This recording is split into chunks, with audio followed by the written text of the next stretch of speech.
The stop for Radio DePaul, your Chicago college connection. All right, welcome to the show, everybody. This is Radio DePaul, Chicago's college connection, and you are listening to another great episode of Movie Swap with me, Garrett Neal, and my co-host, Mary Gay. Hello.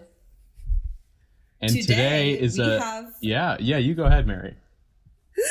Today we have another special guest this week, and this time it is my roommate and very good friend, Rebecca Kiesel. Yay. Yay for me. Welcome onto the show. Hi. Welcome. No. Love the confidence. I love the confidence. Yes. Now, Rebecca chose the movie this week, and what movie did you choose? Okay, so I chose my favorite. Okay, that's a bold statement. One of my favorite movies of all time, which is Moulin Rouge. That was which, contrary to what we said at the end of the last episode, where if you listened, it said we were going to watch Nightcrawler this week, but there was a last second change. I realized I didn't want to be angsty on this podcast. I actually wanted to have fun, so I changed it to a fun recommendation. Well, I've got news for you. Garrett was happy about this because he did not want to watch Nightcrawler. He was very upset. I was when very that was nervous the about that. I saved very Garrett from Nightcrawler for sure. Yeah. But yeah, Moulin Rouge is what we'll be talking about now. Rebecca, do you want to give like a quick intro on what the movie's about? Okay, yes. So let's set the scene here. It's I'm pretty sure it's 1900 in Paris, France. And I think it's actually very specifically 1899. Oh, my bad. 1899. The year makes the difference, seriously. Yes. And it's in what I'm going to dub the red light district of Paris. Yeah. I think it's called it's the underworld. Yeah, the underworld. That's what they call it in the movie. So we'll go with that.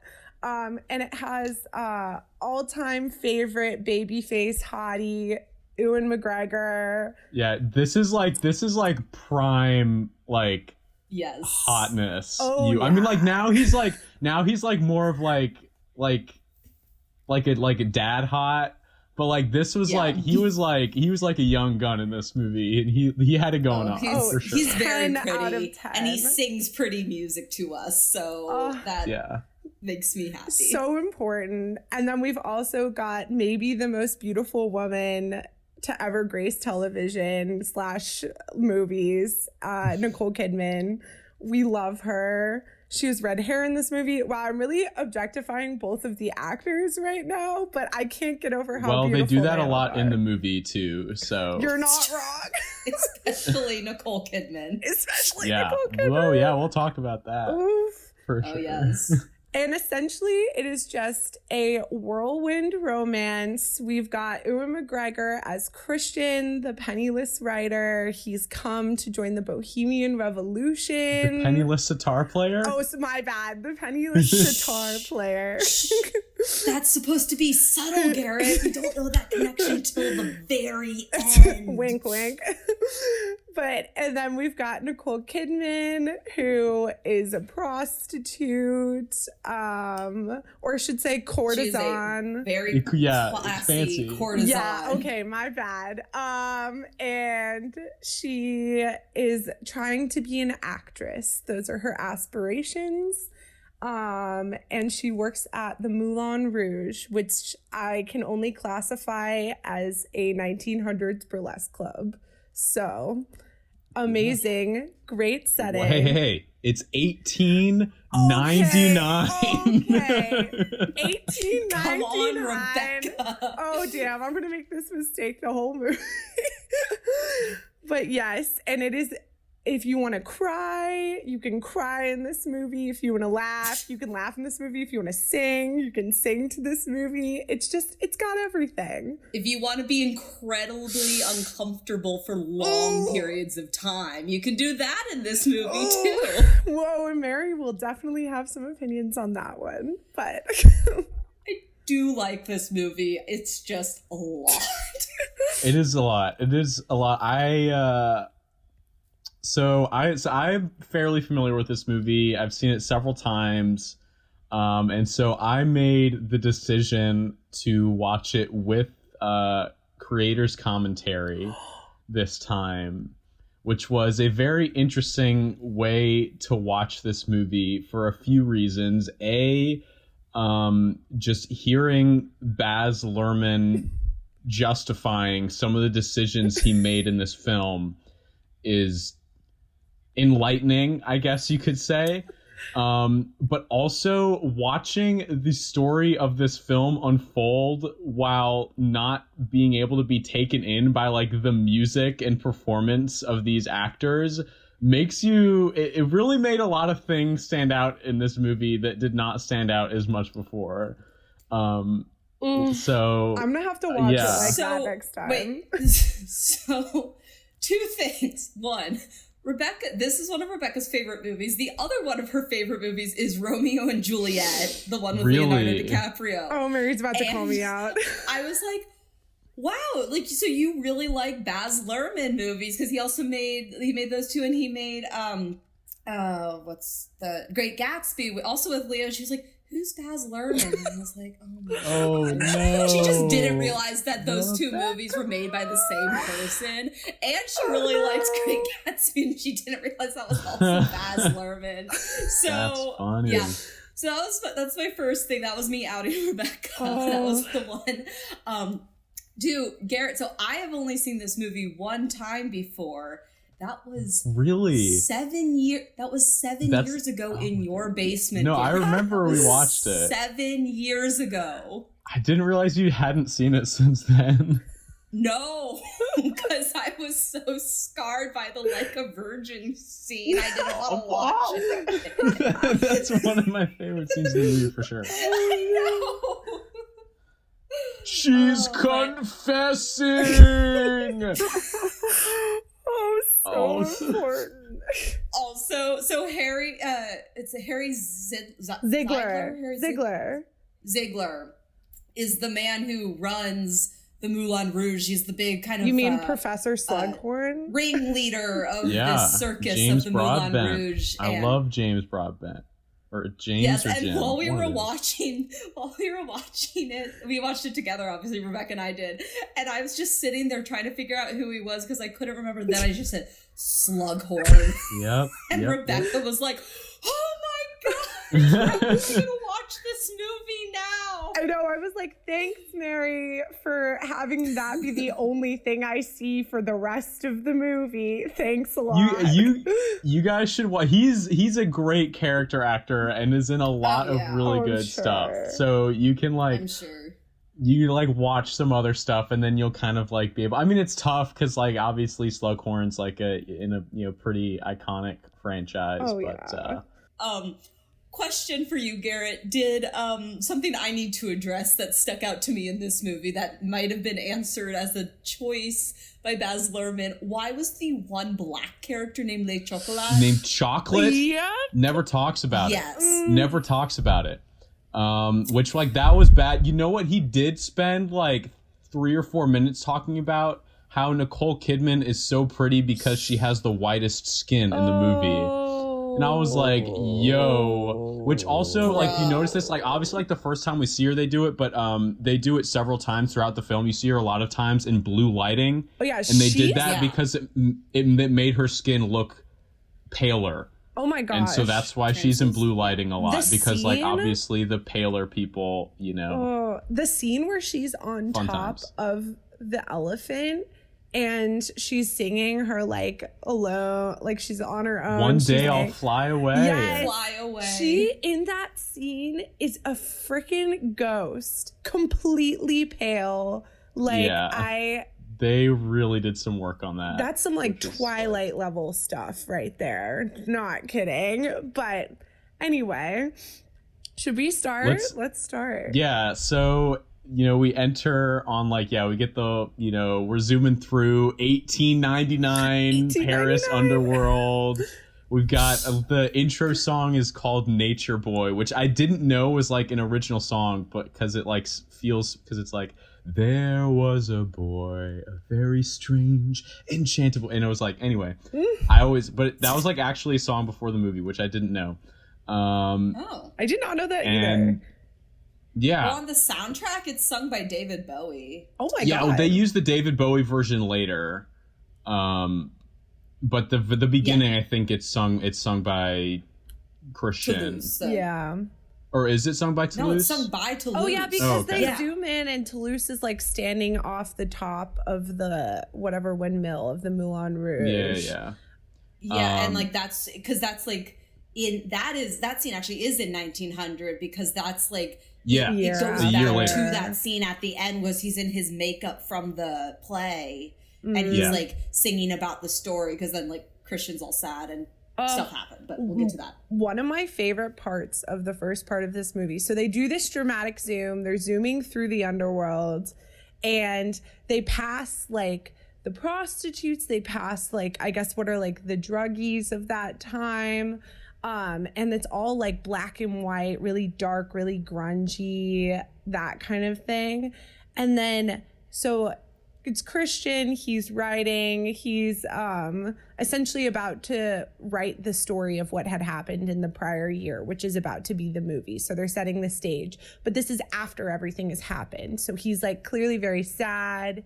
He's writing about it. We find out the biggest spoiler of the movie right at the beginning, which is that Nicole Kidman is dead at this time. Whoops. But my favorite, spoiler alert. Spoiler alert at the beginning that they give to you. But they, I love the artistic decision that he makes, which is he does this whole zoom scene. It's super grungy, super like dark. And then he does it a year earlier, the exact same zoom scene through the exact same part of Paris. And it's completely different. It's like a perspective switch. So like instead the prostitutes are like laughing with each other. Instead the druggy guy is now playing like a guitar and singing in the alley instead of like before. So it's like, it's almost like an entire shift of the movie and it rewinds you. I just loved that. But yes, so yeah, we enter in to maybe what I would call the funniest cuts of the movie. Like right off the bat, we get a gist of what the style of the movie is like Looney Tunes. It is. And like with this is like one of the few scenes where they add like sound effects and stuff too. Like it's like bing and like all these like. And it's like I've never been in love. And they have like freeze frames where they like zoom in on people's faces and it's just amazing. I love it. Really setting this is what they introduced energy. The other characters, like his neighbors, the narcoleptic Argentinian. Yeah, narcolepsy. It's funny. Ha ha ha. Yikes. And freaking okay. So I was going to talk about this later, but also so Toulouse, who's played by John Leguizamo. So we got in the commentary, they talk about so many times all the effort that they had to go through and all the stuff they had to put John Leguizamo through to make it look like he was short in these scenes, because Toulouse is supposed to be like a small person, and even in like in one of the scenes, like he's wearing this costume that like makes it so that he can squat down to appear short, and the costume covers up his legs. And they're like, wow, like way to go, John. Like he had to squat down for this whole scene, and like boy, he had to go through like weeks of physical therapy because he was squatting for so long. I'm like, how about you just hire someone who's that tall?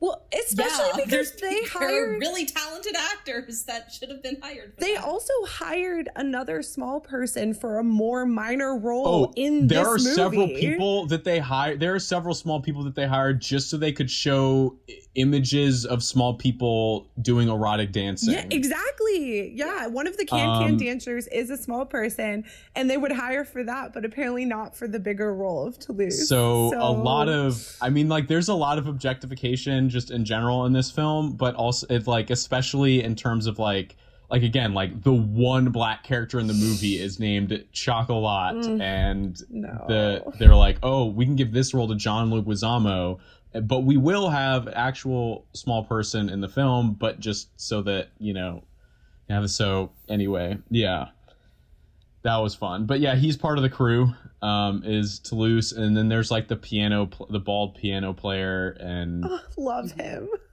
Someone else. Love him. Who I don't remember very well, but Aubrey. Yes.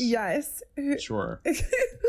And something interesting, I was talking to Mary about this before. So I just Google searched Moulin Rouge just to find some basic stuff, and I knew it had been a movie prior to this. So it was another movie. There was another movie called Moulin Rouge in 1952. Obviously, I assumed it was the same storyline. They adapted it. It was newer. They had newer actors, whatever. I was like reading the Wikipedia page, and apparently that entire movie focuses on the backstory of Toulouse. Like, it doesn't have Christian. Well, that's because Toulouse is like a real person. Really? Yes. Shut up. Are you serious? Yes. He's like, I mean, like, he's based on a real person. Like, there's a real person with that name who's like a writer or something. Yeah. That's awesome. And like, yeah. So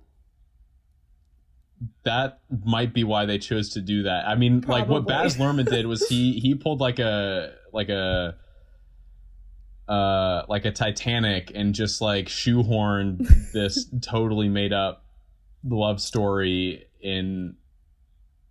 inside of like a real place with other real people like around it. No, I love that. I love like not revisionist history, but you know what I mean, like where they're making their own history. No. Historical fiction. Historical fiction. That fiction was that has real people. Revisionist history is Once Upon a Time in Hollywood. I don't know what I'm talking about. Moving on in the movie, though, so Christian is here. He's writing. He's excited. He's part of the Bohemian Revolution. He somehow gets roped in. Toulouse was a painter. Oh, a Wait, I think I knew that. I think I've heard that name before. Well, Toulouse is a place in France also. It's this, like, in the south of France. It's where everyone... Which one came first? Our school. But this is specifically Toulouse the painter, who has famous paintings of the Moulin Rouge in question. Okay. That makes sense. Makes a lot of sense now. And apparently, like, because Baz Luhrmann brought this up in the commentary, that there's one of the scenes toward the end of the movie, like after Christian's being a baby and like, oh my god, like she broke up with me, and like Toulouse is like goes to talk to him about it. That like they used like lines from like letters that Toulouse had written for that part. Oh my god. I see you, Baz Luhrmann. I see you. Yeah. So we meet the Bohemian crew, and Christian writes The Sound of Music. And then they drink absinthe. Oh, such a good scene with the absinthe fairy. Which was originally supposed to be voiced by Ozzy Osbourne, who actually still is in the credits. Yeah. But they didn't end up using his voice. Wait, real you know. questions though. Was the fairy Nicole Kidman, or did she just look No. a lot like her? No, she looks like her. I looked up who it was, but it's not Nicole Kidman. I can't remember her name. Okay, that makes a lot more sense because I was constantly confused by that every time I watched this movie. They do look it's just another strikingly similar. Very beautiful white lady. Very white. And then we get to the can scene, where we get many shots of women's undergarments. Yes. Lots of those. And this is where in the commentary, Baz Luhrmann came down with like the big knowledge, and he was like, so the reason that we have modern music in this movie is because it shows the audience what like the emotions that the people of the time would have been feeling, but like in modern terms. And I'm like, okay. Shut like, up, Baz Luhrmann. Okay, Baz. No. You just wanted to use those. He says, as the patrons of the Moulin Rouge sing Nirvana, you know, while although they like totally throw away the best song in the movie here, where we get Lady Marmalade with Christina Aguilera and Pink and Good. Lil Kim, and you get it for gosh. like 5 seconds, and that's like the I've best been song on the listening to that soundtrack by a song. mile. Yeah, I've been listening to that song. Like, I've been listening to the soundtrack a lot recently, like since we watched the movie, and I love that Lady Marmalade. Yeah, So if you good. thought Glee was the king of mashups on TV, you were completely incorrect. It is absolutely this movie. Like, best mashups ever, period, not a question. There was they got some solid ones. I mean, that's like really like the music is like really pulling a lot of weight in this movie because there's not a lot else going on, and in fact there's some very problematic things going on. Oh yeah. Yeah. You know, if we're interrogating this film. And so in this scene is when we get like Satine comes down on like her thing, that's like a pretty epic moment for Nicole Kidman, and she gets her blue lighting Sparkly so she can look like a diamond. ghost. Fully.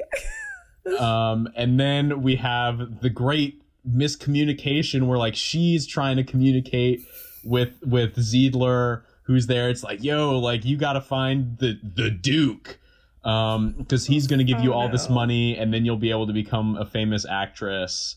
And but only if you sleep with him, because that's Right. the only way women can achieve actress level. Yeah. Apparently, And get funding for my theater and my show. his like weird protective but pimp status Yeah, with it's her the whole movie is like Yeah. so It's weird. It's so weird. I got it. Like, what concerns me is like what that relationship seems to me is that he has had her quote unquote under his wing since she was a child.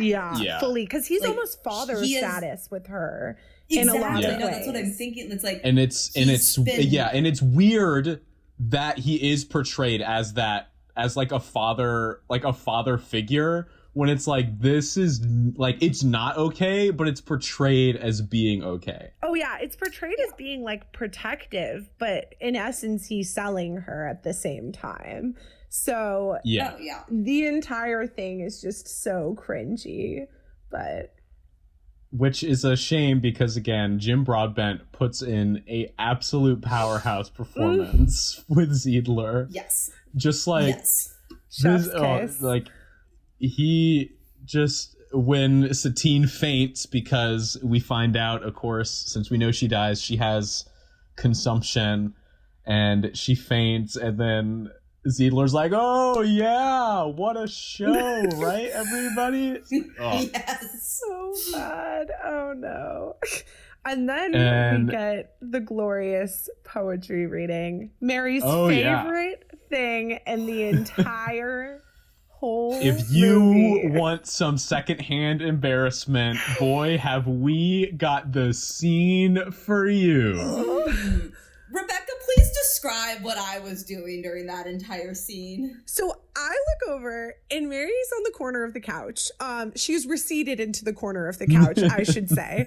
And she is stiff as a board. She's got her hands over her mouth. Her eyes are wide. She keeps like side glancing me. And at some point she pauses it at the end of the scene because she has to pee. And she goes, "Rebecca, I don't think I could breathe that entire scene."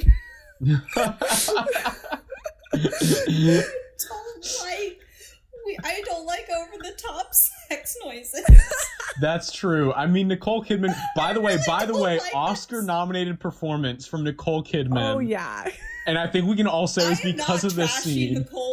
I am not trashing Nicole Kidman's acting in this movie or in this scene in particular. I am just, it hurt me physically. Stop it, Garrett. No, absolutely not. No. My favorite part was the poetry reading innuendos. You'll need to sit down. Yes. It's rather long. Although, okay, Ewan McGregor has been nude in movies before, and we can confirm that this film was speaking facts. So. I love that Garrett's seen them. I love that Garrett's the one that knows. So important, Mary's face. I have not seen them, but I listened to a podcast where they were talking about this, and when this scene came up, they were like, "Oh yeah, by the way, like Ewan McGregor before this film had been nude several times, and they didn't do it in this film, which was a big mistake." Which was and a that's bummer. Yeah. Did they happen to mention which movies he's nude in? Just out of curiosity. Oh, Mary, just for science, right? Just for science. Asking for a cannot friend. tell you, unfortunately. I do not have that information, but it's out there. Rats. For all you well, fans. Oh, no. On IMDb. On that note, we will unfortunately have to take a quick break as we are 30 minutes into the show now. But after this short break, we'll be back to talk about all the chaos that happens in like the last hour and 15 minutes of this movie God. that we haven't gotten to yet. So that'll be a time. You are listening to Movie Swap here on Radio DePaul, Chicago College Connection. We'll be right back. It's hard to keep track of everything going on in Chicago. That's why the reporters at 14 East work to tell the stories behind the hot topics and controversial issues circulating conversation. Every Friday, 14 East publishes stories ranging from arts and culture to news and politics. To read their most recent lineup, visit 14eastmag.com or follow them at 14 East Mag on Facebook, Twitter, and Instagram to keep up with what's happening in Chicago. 14 East Magazine, stories beyond the skyline. This message brought to you by 14 East and Radio DePaul, Chicago's College Connection. You're listening to Radio DePaul. Best station in the nation, 2020. All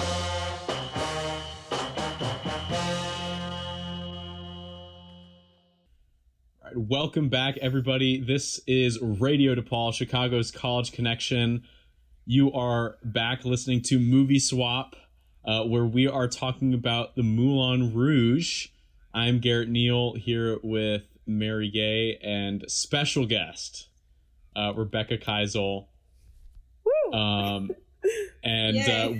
we last left off, we were talking about the great scene that is the poetry reading inside the elephant. Where also I wanted to mention that this is where we get the first hint of cultural appropriation, which comes in a lot more heavily later. But we see a lot of random Indian imagery strewn around the inside of this elephant. And because like the whole thing is like, which again Baz Luhrmann talks about in the commentary, is like, oh, like this is supposed to be like a Bollywood spectacle, which is, you know, why he only cast like white people. So Makes fun sense. times. That was sarcastic. But yeah, this is where we get like the first like real song in the movie, Which where Ewan almost makes breaks that out whole into scene worth it. Oh yeah. Right.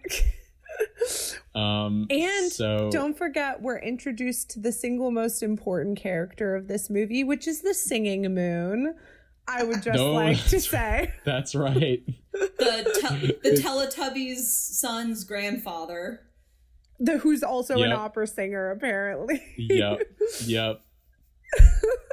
So important. Great. Honestly, best voice in the movie? Yeah, question mark. Potentially, honestly. You know, I mean, you know, of course, Ewan McGregor and Nicole Kidman did their own singing in this film, as did I think pretty much everybody except for Jim Broadbent was dubbed over when his character sings in The Show Must Go On. And I know for a lot of people, like, because there's definitely like noticeable auto-tune in these songs, and I feel like for some people it bothers them. Honestly, for me, like, I love it. Like, I just like I think Ewan's really bringing the energy in all these songs, and a lot of that is just because it sounds like he's yelling the whole time. But you know, I can get with it personally. Are you talking about like when he belts the like first line of whatever song he's trying to sing? Just it's like, okay, like Calm down, sir. yep. Yeah. It's my gift, or no, it's like, well, I don't even remember what. Yeah, my gift is my song, and like this one's for you. But he's just like, gotta yell it. No, he yells like, my gift is my song, and this one. Oh yeah, he whispers it. And it really, like, oh yes, it really caught the feels. And then Nicole Kidman just stops her sex noises and like looks up in wonderment. She's like, oh, he can sing? What? Now he's hot. Well, and he's well endowed, so he's got that going. Oh, for he's him really as well endowed. Oh, we did forget to mention this entire scene. Nicole Kidman thinks he is the Duke the whole time. Yeah, I think I tried to establish that. But anyway, the Duke does come in later, you know, because we got to add some more secondhand embarrassment. Some tea. Also, I love the Duke in this movie. The way that he talks is just so just like, it's like, hello, I'm the Duke. Like, it's just like, He is such a greaseball. so uncomfortable. gross. So and it's uncomfortable. even better if you look up pictures of the actor that played the Duke. You'll be like, oh, He looks like an angry naked mole rat on steroids. not the actor. In the movie, he does. In the movie, he does. Specifically in the movie. No shame on the actor. Because no, I'm saying like if you look up the actor, like he's not bad. Yeah. But they gave him some fake teeth and a wig and a mustache. Yeah, it's and just the mustache makes everyone look 10 times skeevier than they are normally. And yes, Rebecca, I'm calling out your boyfriend. Yeah, I was about to say, Mary, got him. is that directed at someone? That is absolutely directed at Jacob. Shave it off. Shave it off. I've never seen this person before in my life. He's so but proud of it, but he loves it. So, it's yeah. cute. It's fine. So yeah, this scene, so the Duke comes in, Nicole Kidman's like, oh no, what have I done? I need to seduce the Duke, and Christian is in the room with me. And Christian decides the best thing to do is hide his eyes behind a slight curtain in the corner in plain sight of everyone in the room, because if you can't see them, they can't see you, as we know from Jurassic Park. Yep. If I stand still, no one will see me. It was so good. So of course he does get discovered, but thankfully also in this scene, the entire Bohemian troupe has been spying on them the whole time. Not creepy at all. Because again, like, this is essentially where Nicole Kidman lives, and like everybody can see her all of the time. Oh, windows around the whole thing all the time, Which including a is bed on the roof with absolutely no privacy. Very creepy. Just more creepy and objectification of Satine, who has like literally zero power in this whole movie, which is unfortunate. So upsetting. But anyway, so it turns out that they stage like, oh, we're actually Christian's actually the writer, and they're doing a stage show. Emergency rehearsal. Rehearsal. They're putting on a spectacular, if you will. So they convince the Duke that's what they're doing. And just taking a quick look at my notes here. Okay, inside the elephant, there's all that stuff. More super close-ups for comedic effect during this scene. They give away the entire plot of the movie while describing the play, and then Nicole Kidman sings "One Day I'll Fly Away." Pretty fun song. It's a good song. And then we get some shots of like Christian and Satine like staring longingly at each other from their separate buildings, which like there's no real sense of space in this movie because everything is so stylized. It's impossible to tell where anything is. And no, because at one point they were dancing on the Eiffel Tower from the Moulin Rouge. Oh yeah. Oh yeah. And they threw the gun out of the theater and hit the Eiffel Tower. And it hits the Eiffel Tower. Or when, okay, also can we talk about how in this scene, freaking Christian is making eye contact with her from what could be 3 feet or 100 feet away and takes this as an invitation to climb up her elephant and enter her, what's essentially her bedroom? Question mark? And chase her down with unwanted loving advances. Yeah. Which is what takes place during the Elephant Love Medley. Which is I appreciate the mashup. It's so the fun. mashup is so good. It's so fun, and it ends with the I will always love you, and it's like, oh, it's some really so Romeo and Juliet stuff too. Like, I will always love you. I met you 6 hours ago. Yeah. They're really. I mean, any concept of like real. I mean, this is like if we're talking about like love and basketball, like at least that was spread out over time. And also, I mean, like Quincy had some issues, but I think Quincy is a better person than Christian. Like, I'm just gonna throw that out there.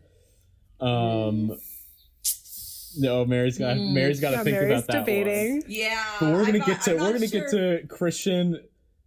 Okay, we're gonna get there, okay? Like, I've got a case against Christian, and it's not a hard case to make. I'm so ready. I want to hear it. I want to hear it because I personally have issues separating actors I find attractive and how toxic they are on screen. Okay, well, no, I'm not saying. I mean, obviously, this isn't like this. Like, Ewan McGregor's fine, but his character in this movie. No, that's what I'm saying. And, but like when Omar Epps is good looking too. Oh yes, no, he is incredibly attractive, which is why I was so happy when they got together at the end, even though he's a toxic person. Okay. That's what I'm saying. It's like I get so sucked into these love stories that, I got you. I got you. Which like again, like I am too. Which is why, like, since I was watching this film with director's commentary, I was not sucked into the story, and I was like, wait a minute. He had more perspective. My heartstrings were gone. I was all in the feels. It's hard because, like, it's hard because I had only seen it once before, so this was almost like the first time I watched it. Like, I was so sucked back into the spectacle. And really into the music and stuff. So, and when they have someone as skeevy as the Duke as the foil for Christian, it's really hard to see how he is toxic in parts. Like, I didn't like when he flipped out at Satine at the end. No, that was awful. And he like threw money at her and stuff when she just told him to leave. Okay, like, that was unnecessary. Well, okay, so first, Mary's point number one against Christian. Okay, so after we have the Elephant Love Medley where, you know, they combine like 5 different songs and it's absolutely beautiful and gorgeous. Mm-hmm. Then we start rehearsal for the show, where the Duke is there watching everything that's going on and the future of Moulin Rouge and all these people's jobs are at stake, and freaking Christian can't keep it in his dang pants, and he's like, and I mean, like, to be fair, like, again, the way the movie stages this, Satine, like, hypothetically just is responsible, but, like, also Christian is just like, have a choice. Does not have a choice in the matter. Christian does have a choice in the matter. And he's like, yo, we gotta, like, make out backstage and risk everyone's jobs and make, like, Ziedler try and cover up for us, and at the first few times I watched this movie, like, there's this, like, so eventually, obviously, this one chick who works there, like, rats them out. And at one point, I was like, why would you do that? But, like, also, I get it. Like, they were being, like, they were being subtle. horrible. It was not subtle. It wasn't. The Duke walked in on them at one point with lipstick all over both of their faces. And I was like, come on, guys. Come on now. Like, you're not even trying to hide it. Yeah, so that was bad for one bad point for Christian. And then it's at this point that we're reminded that Nicole Kidman is also sick. And so she goes to, like, faint somewhere, and Christian goes somewhere. But this is also the night when, like, the Duke is supposed to meet with Satine, and they're supposed to do their thing, which will, like, make it official that the Duke will give the Moulin Rouge the money to put on this show and, like, keep going. But she's sick, and so she's late for the meeting with the Duke, and Ziedler is there, and he's got to come up with an excuse. Oh, no. Like, She's confessing. She's confessing. And here comes Mary's favorite one. She's made it through the wilderness somehow. She made it through. She didn't know how lost she was until she found you. Oh, just this scene is so funny. I mean, it's the bad part is we get some gay panic here, which is like, that part's dumb. Yeah. But besides that part, this scene is just insane. There's boobs made of Jello. Okay, you know, dancing waiters as the chorus men. It gets a little creepy at the end when the Duke starts chasing Ziegler. Yeah, but still funny. Because it's still like a virgin. He's like, feels so good inside. Like, oh, I love when the Duke starts singing. It's so good. God, the Duke singing. Did that actor do his own voice in this? He must have. He must have. There's no way he didn't. Because he's not a good singer in the movie. He's not a good singer. Yeah. He tries to sing. He attempts. And I think I don't know if they had Jim Broadbent sing for this one. I know for The Show Goes On, he is dubbed over. I don't know if he's dubbed over for this one, too. I would assume he would be, but regardless. Beautiful scene. Mary is. Yeah, Mary, is how do you feel about this scene? Honestly, it wasn't as bad as I remembered from watching it the first time. The first time, for some reason, that was the scene that really got to me. This time around, it was the poetry reading scene that really got to me. So this was less, like, cringy and painful for me. But I don't know, it's not my favorite scene.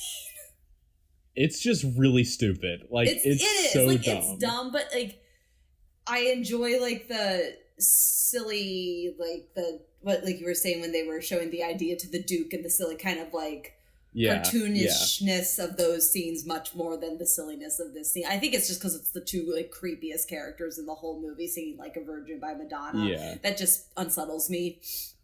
Like that's very fair. That's honestly so fair. It probably should. As it should. Yeah. You know, I don't know.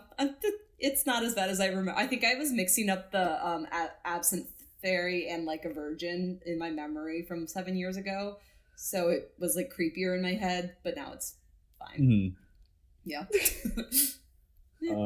And so we cut from that. I mean, we don't cut from that song to this, but the next big scene is Come What May. I think we get, you know. Sorry, Which is- simultaneous moans. We're all like, oh, the feels. I know it's a beautiful song, which was apparently not qualified for, because this is like the one original song in the film, and it doesn't qualify for an Oscar because it was technically written for Romeo plus Juliet. What? But didn't make it. Really? Did not make it into that film. No. And so, because it wasn't written for this film, it was not nominated for an Oscar. That's devastating. This is the best song. I will outright say I think this is the best song of the whole movie. It's like interspliced all over, beautifully sung, like makes you cry, makes you smile, like yeah, it's so good. It's so good. I really like. That's the song I've been like skipping. Like I've listened to Lady Marmalade, and then I like listened to One Day I'll Fly Away, and then I skipped to this song, and like those are the only ones I've listened. Well, it's good for Mary. It's good for Mary that Like a Virgin is not on the soundtrack. No, I was so excited when I realized that. I was like, I don't have to skip through that song. every So time you just I have to get Volume 2, Mary. That has Like a Virgin on it. Nope. So because Volume 2. The original has all the songs I need and want on it. Oh God. Yeah. And then after we get that beautiful scene, we're back at rehearsal, and the one other dancer like spills the beans to the Duke that oh my goodness, God. this play is actually about Christian and Satine, and that they've actually been dating the whole time. Whoops. Surprise, surprise. Sitar player, oops. Or the penniless writer, oops, I mean sitar player. I mean sitar player. So subtle. So subtle. And so then the Duke is like, okay, I must have sex with Satine tonight or it's over. And so he goes to apparently the room that he's in, which is also the room that like a Virgin takes place in. The Apparently this is Gothic tower. upstairs. It's upstairs from the stage. Literally. Yeah. The entire time he's Which staying I up did there. not know this, but then Baz Luhrmann pointed it out, and I was like, those do not look like remotely the same building, but whatever. Yeah, this is a crazy complex with the elephant, the theater, the Gothic tower. We've got a little bit of everything. Yeah. And so then this is when, I mean, I really like this song that we go into, but anyway, like all the dancers and Christian are downstairs while Satine and the Duke are upstairs, you know, gonna get it on. But then like Christian, despite the fact that he is dating a prostitute, is like, oh my God, she is having sex with another man. This cannot be. This cannot be. The jealousy And- will drive you mad. She said that to him. Also, she was like, you can't get jealous. And he was like, That was I like know, her. but Christian is a bad person, and he's the worst. He's the worst because it's the type of guy, and like there was like, I mean, it's just like this is like a genre of movies where it's these guys that are trying to act like, oh, because like they're like in touch with their emotions and they're vulnerable. They're like, oh, that means they're good, but really they're even more toxic because they're controlling in their own little way. I mean, this is like Her is another one of those movies where it's like, oh, Joaquin Phoenix is like, and he's like quiet, and so that means he's like vulnerable and stuff. It's like, no, Joaquin Phoenix, that movie is weird and bad. And in this movie, Christian is bad and he acts like all vulnerable and stuff, but really he's in some ways just as toxic as the Duke. And he makes Nicole Kidman look like the bad person. And again, Nicole Kidman does not have a choice in the matter. She's pressured from the Duke. She's pressured from Ziegler, who's like, girl, the entire like deed to this place rides on your shoulders. No pressure, by the way. You also just have to have unconsensual sex, by the way. And Christian's just like, but why? Like, oh, like pouting in the corner. I'm like, dude, you are not the like victim in this situation. I'm sorry. Yep. See, but the only person, and I hate saying the name, but the one black character in this movie whose name is Le Chocolat, which, God, Baz Luhrmann, what is wrong with you? But he is literally the only really good character in this movie other than Satine, who's like a good person. Because he like rescues her. He's the only one who realizes he like, saves she doesn't her. want to have she doesn't want to sleep with the Duke, and he goes and like actually does something to fix the situation for her, not for anyone else. He doesn't gain anything in that time period could get him killed. Yeah. Yeah, he doesn't gain anything from saving her. So Satine, like, she was even like at the beginning, she was like, I don't like the Duke, but like I'll do this because it's my job. But then the reason it like really starts breaking down is because Christian like runs out of the front door and like makes eye contact with Satine, and then Satine like really starts having an emotional breakdown. He could have just stayed inside, and then because she's having an emotional breakdown, predatory Duke kicks in, and we get what is in essence a rape scene in this movie, which is again sung over by arguably this is awful. And I told Mary this ahead of time. I was like, this is one of my favorite music numbers in the entire movie. I know. It's so incredible. Good. It's Roxanne, fantastic song. And the entire like intersplicing of the Argentinian doing the dance scene, and they do it in like a Spanish style. And the tango, it's the Roxanne de tango. Roxanne. Or tango it's Roxanne. So well done. And the choreography is like beautiful during that scene. But of course it's interspliced with this rape scene. So yeah, it just makes me so conflicted about that entire scene. It's upsetting. Yeah. So there's that. And then, I wrote down this scene got real creepy really quick. Good thing the one black character was there.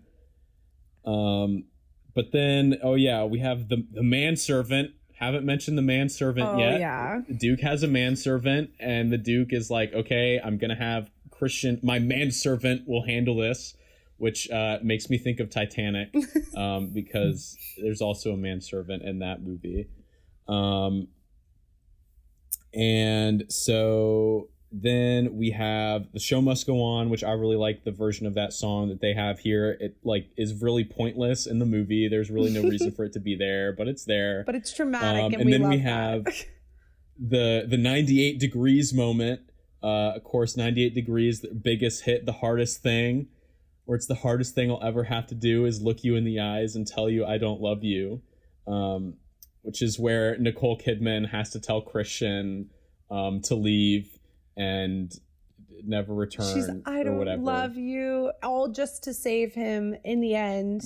Again. Yep. But he doesn't even listen. He doesn't even listen because he's an idiot. He sells his typewriter. Oh my God. Don't even get me started on this. This is the biggest plot hole in the whole movie. He sells his typewriter, but then what at the end is happening other than him writing on his typewriter? What? I noticed that. I was like, what he do? Like go collect the money off the stage after he threw it down just to go buy his typewriter back to write about Satine? Attack her. Oh, also, I just wanted to say that. Yeah, like he is literally chasing her through. Like he is aggressively chasing her. Yeah. Through equally backstage, as predatory which is like, as the Duke. Yes, I would like to say. Yes, it's bad, and it's literally also he can be like, "Wow, you prostitute," which I knew you were when I started dating you. I can't believe you're a prostitute. Nah, let me throw this money at you, you know? And it's let me cure my ridiculous obsession with love. Like, calm down, sir. Calm down. And this is also where we see, like, the full show where they really lean into the cultural appropriation. Which, very bad. I'm just, we've got, like, 5 minutes left, so we got to get to the end of the movie here.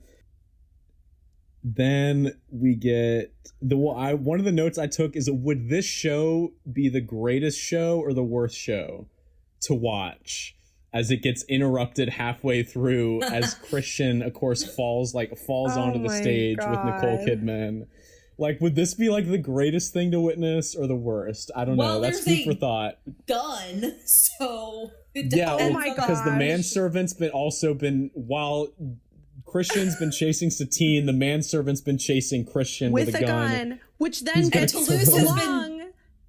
Toulouse has been chasing the manservant, trying to warn Christian. And then the gun gets flung into the center aisle, which cuts to my favorite part where they zoom in on the gun, and one of the actors that is in the audience sitting on the aisle seat glances down at the gun because they can't help themselves and just looks back up. Like, if you're sitting in a theater and a gun gets flung into the middle aisle, are you just gonna look down at it and then continue watching the show? Well, I think the whole idea is like the audience is supposed to think that this is all part like they of all it. think that this is part of the show. Oh my god! Because of course Ziegler's there. Yeah, he tries to integrate it. He's like, nothing's going wrong here, you guys. Don't look at the gun. Don't look at the manservant. It's casual. And so then, like, all these people that we've seen, like, that, like, turned on Christian and Satine earlier are now, like, trying to save them. And, the gun flies into the audience, and it's right by the Duke, who was, like, storming off stage.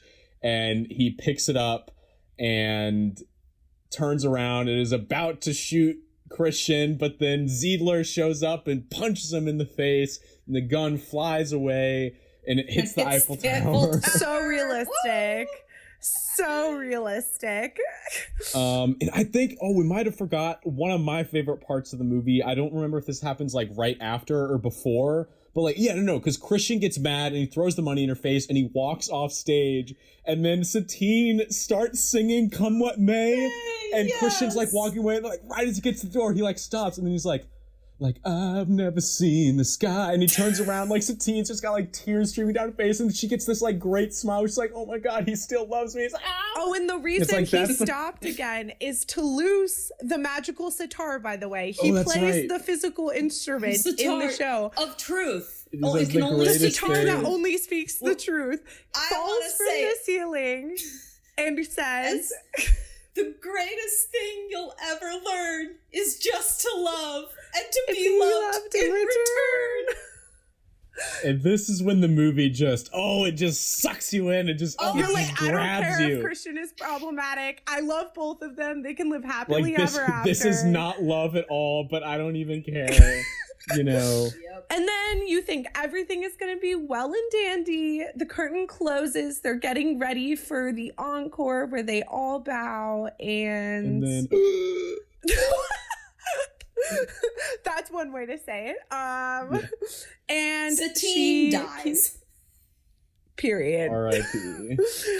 So I cried. I cry every time. I have no shame in that. I will always cry. Because again, you're reminded that Christian doesn't know this whole time that she's sick. Didn't know until like right before the show. I know, because freaking Ziegler, like, she's like, I'm gonna run away and do my own thing, and Ziegler's like, no, you can't, because you're dying. Which he kept from her. Again, problematic relationship between them. He lied to her and did not tell her that he knew that she had TB for months.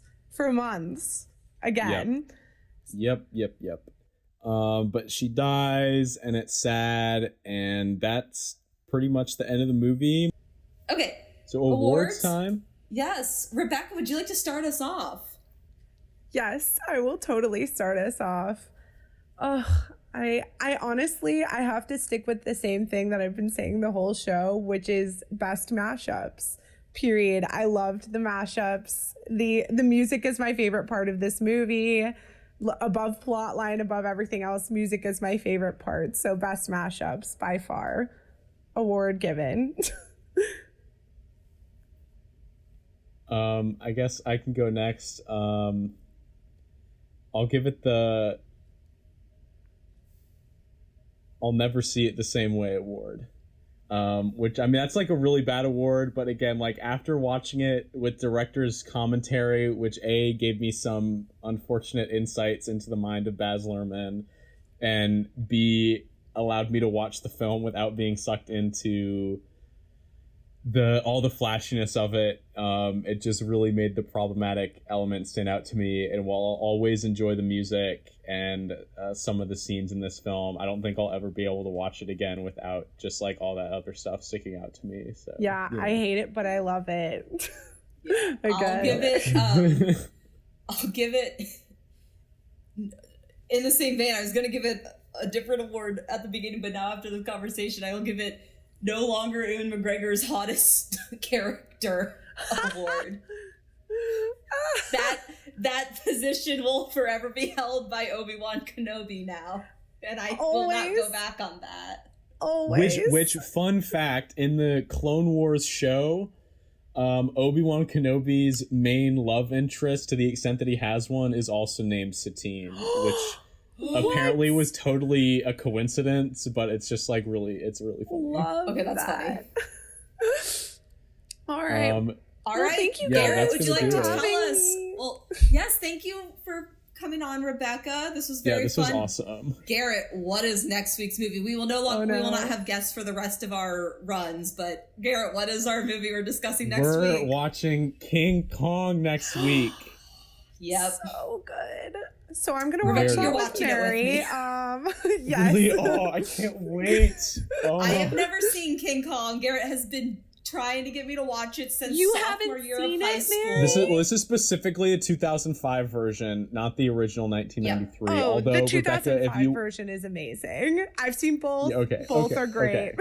Okay, good. All right. So, we will be back next week to discuss King Kong. Thanks for listening, everyone. Thanks. Goodbye. Bye. Goodbye.